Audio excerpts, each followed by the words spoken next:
जय सतराज भाई सैलन है। आज और इस वीडियो में हम बात करने वाले हैं कि आखिर राम मंदिर निर्माण के बाद सबसे ज़्यादा निषाद समाज में खुशी क्यों है, या फिर निषाद समाज के लोग के बीच में राम और राम मंदिर का क्या मोटिव है।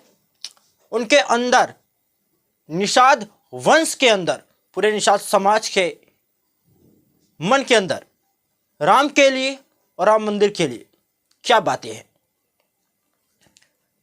मैं आप सभी को बता देना चाहूँगा कि राम की कल्पना निषाद के बिना करना नामुमकिन है।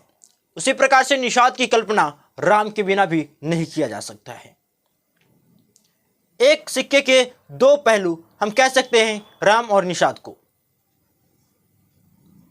जब ये घड़ी एक तरीके से दीपावली वाली घड़ी, या फिर 500 साल तो मैं इसे नहीं कहूँगा, मैं इसे हजारों साल कह दूँगा, क्योंकि हजारों साल बाद जिस प्रकार से, जिस समय रामचंद्र जी महाराज का जब जन्म पर उत्सव हुआ होगा और जब उनके अयोध्या वापस आने पर उत्सव हुआ होगा, उसी प्रकार से उत्सव आज मन रहा है, उसी प्रकार का फील आज आ रहा है। उसी प्रकार से निषाद वंश के अंदर राम मंदिर के लिए तथा राम जी के लिए एक अलग ही भावना है। एक प्रकार से देखिए, निषाद वंश, यहाँ पर लोग कंफ्यूज हो जाते हैं। निषादों के दो महापुरुष थे रामायण में, रामायण ग्रंथ में, केवट जी महाराज, जिन्होंने पार कराया था नाव से बिठा कर नाव में। दूसरे निषाद राज गुहा, निषाद राज गुह, जो कि श्रृंगवेरपुर के सम्राट थे। इन दोनों बातों में लोग कंफ्यूज हो जाते हैं बार बार। ये दोनों निषाद वंश के महान पुरुष थे। दो महापुरुष, दो पुरुष थे, एक नहीं।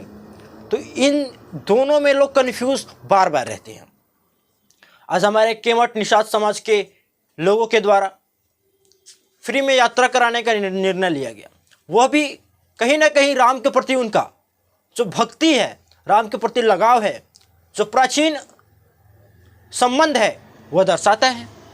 उसी प्रकार से पूरे आदिवासी समाज के अंदर, शासकीय जितने भी क्षत्रिय आदिवासी समाज के लोग हैं, जितने भी निषाद वंश की उपजातियां हैं, उन सभी के अंदर भी राम जी के लिए एक अलग ही भावना है।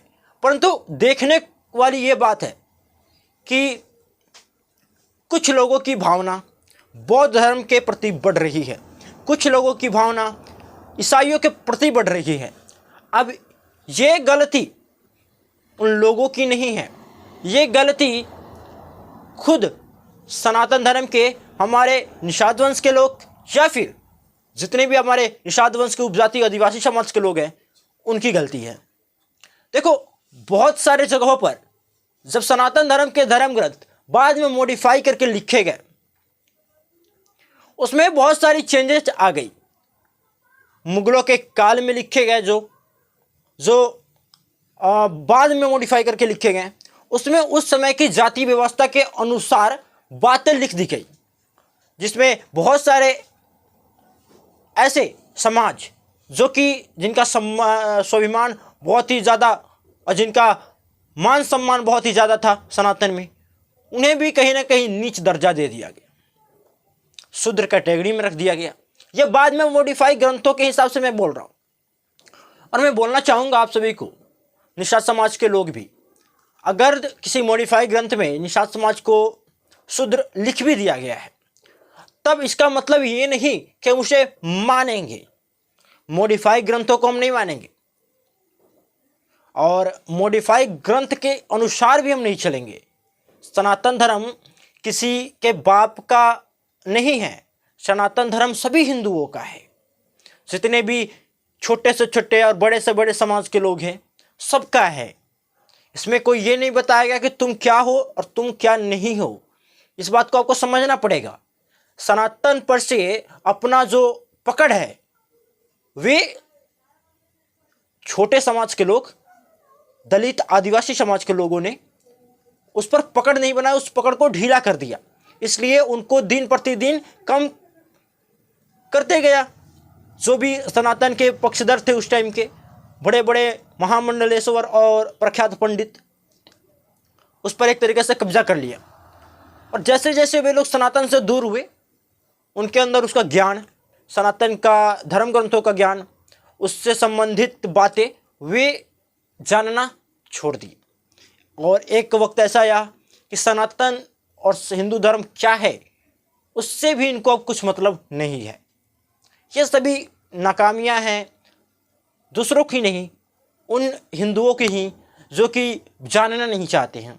और सोशल मीडिया का दौर है, आप हर एक धर्म ग्रंथ को पढ़िए, उसमें देखिए अगर कहीं पर गलती है तो उसके लिए आप अगर उसके बारे में आपको असली जानकारी है तो डिबेट कीजिए, सनातन को ही चैलेंज कीजिए, महामंडलेश्वरों को ही चैलेंज कीजिए, ब्राह्मणों को ही चैलेंज कीजिए।